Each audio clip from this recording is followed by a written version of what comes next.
శ్రీమాత్రే నమః. నవంబర్ 20 కార్తీక అమావాస్య. అమావాస్య రోజు చేయవలసిన పనులు, చేయకూడని పనుల గురించి ఇవాల్టి వీడియోలో తెలుసుకుందాం. కార్తీక అమావాస్య చాలా శక్తివంతమైన రోజు. ఈ రోజు చేయవలసిన పనులు, చేయకూడని పనుల గురించి ఈ వీడియోలో తెలుసుకుందాం. అలాగే మీరు ఈ వీడియోని చివరి వరకు చూసినట్లయితే పూర్తి విషయం అంతా కూడా అర్థమవుతుంది. ఈ వీడియోకి లైక్ చేసి జై శ్రీకృష్ణ అని కామెంట్ చేయండి. నవంబర్ 20 గురువారంతో కూడిన అమావాస్య వచ్చింది.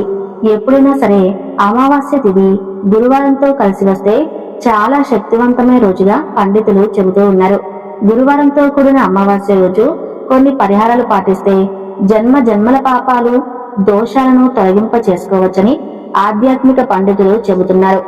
నవంబర్ 20వ తేదీ గురువారంతో కూడి అమావాస్య రోజు సూర్యోదయానికి పూర్వమే తలస్నానం చేయాలి. తల మీద నీళ్లు పోసుకోవాలి. తలంటు స్నానం చేయకూడదు. తల స్నానం చేసిన తర్వాత పూజా మందిరంలో దీపాన్ని వెలిగించాలి. పూజా గదిలో దీపం వెలిగించిన తర్వాత లక్ష్మీదేవికి మిరియపు గంధాన్ని సమర్పించాలి. మిరియపు గంధము అంటే ఏమిటి అంటే ఒక మిరియపు గింజను తీసుకుని దాన్ని నీళ్ళల్లో తడిపి గంధంలాగా అరగతీసి మిరియపు గంధం వస్తుంది. ఆ మిరియపు గంధాన్ని మీ ఇంట్లో పూజా మందిరంలో ఉన్న లక్ష్మీదేవి చిత్రపటానికి బొట్టు పెట్టాలి. లక్ష్మీదేవి ఫోటో ముందు దీపం పెట్టి పూజిస్తే లక్ష్మీ కటాక్షం కలిగి మీ ఇల్లు అష్టైశ్వర్యాలతో తొలతూగుతుంది. అలాగే అమావాస్య నాడు పితృదేవతలను స్మరిస్తే వారి అనుగ్రహం మనపై కలిగి సకల సంపదలను అనుగ్రహిస్తారట.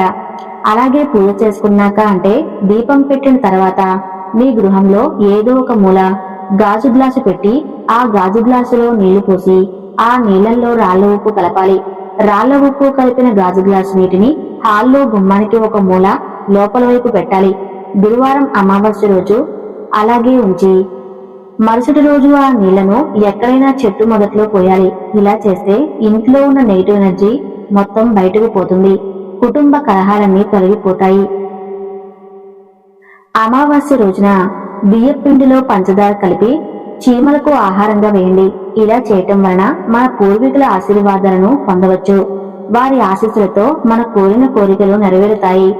అలాగే గురువారంతో కూడిన ఈ అమావాస్య రోజు దేవతా వృక్షాలకు అంటే రావి చెట్టు, మర్రి చెట్టు, వేప చెట్టు, జమ్మి చెట్టు, తులసి చెట్టు వంటి వృక్షాలకు నీళ్లు పోసి దీపం పెడితే చాలా మంచిది. ఈ రోజు ఇలా చేస్తే జన్మజన్మల పాపాలు, దోషాలు తొలగిపోయి అదృష్టం కలిసి వస్తుంది. అలాగే సాయంకాలం పూట ఇంటి ముందు ఒక ప్రత్యేకమైన దీపాన్ని వెలిగించాలి.